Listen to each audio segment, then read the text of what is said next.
काय होतं की बऱ्याच वेळा टायफॉइड होतो किंवा मोठा ताप येऊन जातो, इव्हन व्हायरल फीवर्स होतात.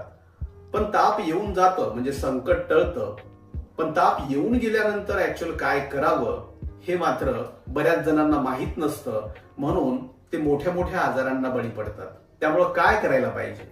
ताप येऊन गेल्यानंतर सगळ्यात महत्वाचं, करुणार्द्र मन शुद्धम सर्व ज्वर विनाशनम, म्हणजे दयाळू आणि शुद्ध अंतःकरण हे सर्व ज्वराचं नाशक आहे.